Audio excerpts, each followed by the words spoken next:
നമസ്കാരം. ഒരാളുടെ മകളെ ഒരുത്തൻ പീഡിപ്പിക്കാൻ ശ്രമിക്കുന്നു, അതല്ലെങ്കിൽ മറ്റെന്തെങ്കിലുമൊക്കെ ചെയ്യാൻ ശ്രമിക്കുന്നു, കൊല്ലാൻ ശ്രമിക്കുന്നു. എവിടുന്ന് വന്ന ഒരുത്തൻ, ഒരു ഒരു കുറ്റവാളി, അവനത് ചെയ്യാൻ ശ്രമിക്കും. ഒരു സ്ട്രേഞ്ചർ ആയിട്ടുള്ള ഒരുത്തൻ എന്തോ ചെയ്യാൻ ശ്രമിക്കുമ്പോൾ, അല്ലെങ്കിൽ ആരോ ആയിക്കോട്ടെ എന്തോ ചെയ്യാൻ ശ്രമിക്കുമ്പോൾ നമ്മൾ എന്താ കൈയും കെട്ടി നോക്കി നിൽക്കുമോ? അതോ പോലീസ് സ്റ്റേഷനിലേക്ക് ഫോൺ ചെയ്തിട്ട് പോലീസുകാരോട് വരാൻ പറയൂ? അതോ വണ്ടി എടുത്ത് നേരെ പോലീസ് സ്റ്റേഷനിലേക്ക് പോയിട്ട് പോലീസുകാരെ കൂട്ടിക്കൊണ്ടുവരുമോ? അതോ 112ക്ക് കോൾ ചെയ്യോ? ഇവിടുത്തെ നിയമങ്ങൾ BNS അല്ലെങ്കിൽ IPC ഒക്കെ നോക്കിക്കൊണ്ടിരിക്കുമോ? നമ്മൾ കൈ കെട്ടിയതെടുത്ത് അവനെ ശരിയാക്കും. ഒരു സംശയം വേണ്ട. ഒരു പിതാവ് അത്രയൊന്നും ചെയ്തില്ല. സ്വന്തം മകളെ പീഡിപ്പിക്കാൻ ശ്രമിക്കുന്നത് കൺമുന്നിൽ കണ്ടു. തിരുവനന്തപുരത്ത് പോത്തങ്കോട് കഴിഞ്ഞ ദിവസം നടന്നാണ്. നമ്മളെല്ലാം ഞെട്ടിക്കുന്ന ഒരു വാർത്തയായിരുന്നു കഴിഞ്ഞ ദിവസം പുറത്തു വന്നത്. മകളെ രക്ഷിക്കാൻ വേണ്ടിയിട്ട് അയാൾ ആ അക്രമിയുടെ കാല് അടിച്ചൊടിച്ചു, അല്ലെങ്കിൽ കാലിൽ അടിച്ചു, കാലൊടിഞ്ഞു, അല്ലെങ്കിൽ കാല് പൊട്ടി, എന്തോ ആയിക്കോട്ടെ. പിതാവിനെ പോലീസ് പൊക്കി അങ്ങോട്ട് ജയിലിലിട്ടു, റിമാൻഡ് ചെയ്തു. ഈ പിതാവ് മര്യാദയ്ക്ക് പറഞ്ഞു, ഈ ക്രൂരത കാണിച്ചിട്ടുള്ള അയൽവാസി ഒരു ഭയമില്ലാതെ ആശുപത്രിയിൽ സുഖമായിട്ട് കഴിയുകയും ചെയ്യുന്നുണ്ട്. ആ അക്രമി തന്റെ മകളെ പീഡിപ്പിക്കാൻ വന്നതാണ്, അല്ലെങ്കിൽ തന്റെ മകളെ ഉപദ്രവിക്കുന്നത് കണ്ട് താൻ മർദ്ദിച്ചതാണ്, അല്ലെങ്കിൽ എന്ന് ഒഴിവാക്കിയതാണ്. അതൊന്നും പറഞ്ഞിട്ട് പോലീസിന് അതൊന്നും കേൾക്കണ്ട. പോലീസിനെ സംബന്ധിച്ചിടത്തോളം അവിടെ ആരാണ് പരാതി കൊടുത്തത്, ആ പരാതിക്കാരൻ അവിടെ കൊമ്പത്ത ആളും പ്രതി ചേർക്കപ്പെട്ട ആള് പിന്നെ സകല തോന്നിയാസിയുമാണ്. അയൽവാസി ഈ കുട്ടിയെ വീട്ടിലേക്ക് വിളിച്ചു വരുത്തിയിട്ട് ഉപദ്രവിക്കാൻ ശ്രമിച്ചപ്പോ ഓടിയെത്തിയ പിതാവ് പെട്ടെന്ന് കയ്യിൽ കിട്ടിയ ഒരു തടിക്കഷ്ണം കൊണ്ട് അയാളെ അടിച്ചു. ആരും ചെയ്യുന്ന പ്രവൃത്തി ചെയ്യേണ്ടതാണത്. അടികിട്ടിയ പ്രതി നേരെ പോലീസ് സ്റ്റേഷനിൽ പോയിട്ട് മുൻവൈരാഗ്യം കാരണം മർദ്ദിച്ചു എന്ന് ഒരു വ്യാജ പരാതി ഇങ്ങോട്ട് കൊടുത്തു. പോലീസ് പിന്നെ കീഴുമുതലൊന്നും നോക്കിയില്ല. വന്ന് അച്ഛനെ, ഈ പറയുന്ന കുഞ്ഞിന്റെ അച്ഛനെ ഉടനടി അറസ്റ്റ് ചെയ്ത് പിന്നെ അവര് നീട്ടിയെടുത്തുണ്ടല്ലോ അങ്ങോട്ട് റിമാൻഡും ചെയ്യും. ഞാൻ അയാളെ മർദ്ദിച്ചതിന്റെ മകളെ രക്ഷിക്കാൻ വേണ്ടിയിട്ടാണ്, അയാളൊരു അക്രമിയാണ്, പീഡിപ്പിക്കാൻ ശ്രമിച്ച ആളാണ് എന്നൊക്കെ ആ പോലീസിനോട് അച്ഛൻ കൈകൂപ്പി നിലവിളിച്ചു പറഞ്ഞു. എന്നിട്ടും ആ നരാധന്മാർക്ക്, കാക്കിയിട്ട നരാധന്മാർക്ക്, മനുഷ്യത്വമില്ലാത്ത ആ പോലീസ് എന്ന് പറയുന്ന ആ ഒരു വിഭാഗത്തിനെ ആ ചെകുത്താന്മാരത് കേട്ടില്ല എന്നാണ് പറയുന്നത്.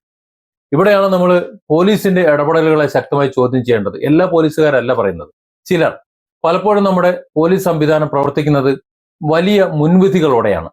ആരെങ്കിലും ഒരു പരാതി കൊടുത്താൽ ചില പോലീസുകാർക്ക് പിന്നെ പ്രതി വെറും എന്തൊക്കെയോ ആണ്, അവരോട് എന്തും ചെയ്യാമെന്നാണ് ഒരു തരം ഭാവം. ഒരു പരാതി കിട്ടിക്കഴിഞ്ഞാൽ അതിന്റെ പിന്നാലെ യഥാർത്ഥ കാരണം അന്വേഷിക്കാനായിട്ട് എന്തുകൊണ്ടാണ് ഇവർക്ക് ഇത്ര മടിയെന്നാണ് അറിയാത്തത്. സ്റ്റേഷനിൽ വിളിപ്പിച്ചു വരുത്തി മൊഴിയെടുത്തിട്ട് വിടേണ്ട പല കേസുകൾ, ഒരുപാട് കേസുകൾ അറിയാം.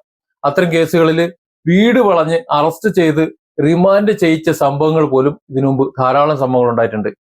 ഇത് ഒരു ഒരു ഇത്തരം അന്ധമായിട്ടുള്ള മുൻവിധി, അല്ലെങ്കിൽ ഒരു തരം എന്തോ യൂണിഫോം അങ്ങോട്ട് കയറി കഴിഞ്ഞാൽ ബാക്കിയുള്ളവരെല്ലാവരും കുറ്റവാളികൾ എന്ന രീതിയിൽ പെരുമാറുന്നത് കൊണ്ട്, അല്ലെങ്കിൽ വൈരാഗ്യം തീർക്കുന്നത് കൊണ്ട് ജീവിതം തകർന്നുപോയി എത്രയോ നിരപരാധികളുണ്ട് നമുക്ക് ചുറ്റും. പോത്തൻകോട് കേസിൽ കോടതിക്ക് പോലും പോലീസിനെതിരെ അതിരൂക്ഷമായി വിമർശിക്കേണ്ടി വന്നു. അതിൽ നിന്ന് അറിയാം നമുക്ക് ഇവരുടെ ഒരു വീഴ്ചയുടെ ഒരു ആഴം എന്ന് പറയുന്നത്. എന്തിനാണ് പോലീസ്? ആരെ സംരക്ഷിക്കാനാണ് പോലീസ്? ഈ ചോദ്യങ്ങൾക്ക് ഉത്തരം വേണ്ടേ? ഇത്തരം ചോദ്യങ്ങൾക്ക് കൃത്യമായ ഉത്തരം പോലീസിന് പറഞ്ഞു കൊടുക്കേണ്ട സമയം അതിക്രമിച്ചിരിക്കുന്നു എന്നാണ് എനിക്ക് തോന്നുന്നത്. നിയമം നടപ്പിലാക്കേണ്ടവർ അന്ധമായിട്ട് പ്രവർത്തിച്ചു കഴിഞ്ഞാൽ ജനങ്ങൾക്ക് പിന്നെ എവിടെയാണ് ഒരു സുരക്ഷിതത്വം? എന്തിനാണ് പോലീസ്, എന്താണ് പോലീസ് എന്ന് അവരൊന്ന് പറഞ്ഞു കൊടുക്കേണ്ട. ആരെങ്കിലും ഒന്ന് പറഞ്ഞു കൊടുക്കൂ. ഇവിടെ ഒരു ആഭ്യന്തര വകുപ്പുണ്ടെന്ന് പറയുന്നു, മറ്റുള്ളവർ ജനപ്രതിനിധികളുണ്ടെന്ന് പറയുന്നു. ആരെങ്കിലും ഒക്കെ ഒന്ന് പറഞ്ഞു കൊടുക്കണം, അല്ലെങ്കിൽ മേലുദ്യോഗസ്ഥന്മാരെന്ന് പറഞ്ഞു കൊടുക്ക്. ഈ വരുന്നവരെല്ലാം അക്രമികളല്ല. നമ്മൾ കേൾക്കുന്നതായിരിക്കില്ല സത്യം. ഇപ്പോ നമുക്കറിയാലോ, 72 ദിവസമാണ് ഒരു പാവ സ്ത്രീയെ മയക്കുമരുന്ന് കേസിൽ പിടിച്ചകത്തിട്ട്. അവര് പറഞ്ഞു, മനസാവാച കർമ്മണ എനിക്ക് അറിയില്ല, ഞാനൊന്നും അറിയില്ല.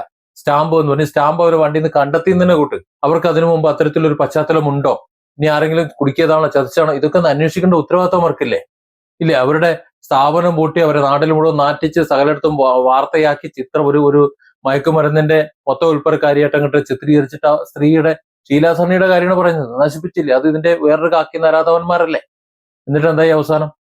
നമ്മൾ ഈ ഇത്തരം വാർത്തകൾ വരുമ്പോൾ നെഗറ്റീവ് വാർത്തകളെ ആൾക്കാർ പബ്ലിസിറ്റി കൊടുക്കുള്ളൂ. ഈ ചെകുത്താന്മാർ, അത് പോലീസുകാരായാലും ശരി, എക്സൈസുകാരായാലും ശരി, ആരായാലും ശരി, ഈ പറയുന്ന കുറെ കുറെ വൃത്തികെട്ടവന്മാർ യൂണിഫോം അങ്ങോട്ട് കയറി കഴിഞ്ഞാൽ ഭ്രാന്തെടുക്കുന്ന കുറച്ചെണ്ണം. വീണ്ടും ഞാൻ പറയുന്നത് എല്ലാവരും അല്ല പറയുന്നത്, പക്ഷെ വൃത്തികെട്ടവന്മാർ അങ്ങനെ തന്നെ പറയണമല്ലോ. അവന്മാർ കാണിച്ചു കൂട്ടുന്നത് ആ കോപ്രായം കൊണ്ടുണ്ടല്ലോ, ഈ ചിത്രം അങ്ങോട്ട് പ്രചരിക്കും. സോഷ്യൽ മീഡിയയിൽ, പത്രങ്ങളിലൊക്കെ അങ്ങോട്ട് വലിയ വാർത്ത വരും. പക്ഷെ ഇയാൾ നിരപരാധിയാണെന്ന് അറിഞ്ഞു കഴിഞ്ഞാൽ വളരെ അപൂർവമായി മാത്രമേ ഇതൊക്കെ ആൾക്കാർ കാണുള്ളൂ. ചിലപ്പോൾ വെറുതെ വിടും. 2, 3, 4, 5 വർഷങ്ങൾക്ക് ശേഷം. എനിക്കറിയാം അതുപോലൊരു കേസ്. 2 പ്രതികളുള്ള, 2 FIR ഉള്ള ഒരു പോക്സോ കേസ്. അങ്ങ് പീഡിപ്പിച്ചിട്ട് രക്തം അങ്ങോട്ട് ഒലിച്ചിറങ്ങിയെന്ന് പറഞ്ഞ് വലിയ വാർത്ത ചെയ്ത് ഇവിടുത്തെ സോഷ്യൽ മീഡിയയിലുള്ളവരും മെയിൻ സ്ട്രീം ചാനലുള്ളവരും ഒക്കെ ആഘോഷിച്ചൊരു ഒരു വാർത്തയുണ്ട്. അന്ന് ഞാൻ പറഞ്ഞു അത് കള്ളക്കേസാണ്. കാര്യം എനിക്ക് വളരെ വ്യക്തമായിട്ട് അറിയാമായിരുന്നു അത് കള്ളക്കേസാണ്, എന്തുകൊണ്ടാണ് കേസ് വന്നത്, എങ്ങനെയാണ് കേസ് വന്നത്, ഏത് വഴിയാണ് വന്നത് എനിക്കറിയാമായിരുന്നു. എന്റെ ചാനലിൽ ഞാനത് പറഞ്ഞു. എനിക്കും എതിരെ പോലും കേസ് വന്നു. പക്ഷെ ആ കേസിന് പിന്നീട് എന്ത് സംഭവിച്ചെന്ന് ആരെങ്കിലും അന്വേഷിച്ചോ? ആ കേസ് ഞാൻ പറഞ്ഞ പോലെ സംഭവിച്ചു. കോടതി അത് കണ്ടെത്തി. പരാതി കൊടുത്ത ആളെ നന്നായിട്ട് കൊടുത്തു. ആ പാവത്തിന്റെ ഫോട്ടോയും എല്ലാം വെച്ചിട്ട് ഈ കേരളം മുഴുവൻ ആഘോഷിച്ചില്ലേ, സോഷ്യൽ മീഡിയ അടക്കം മറ്റു പലരും ആഘോഷിച്ചില്ലേ.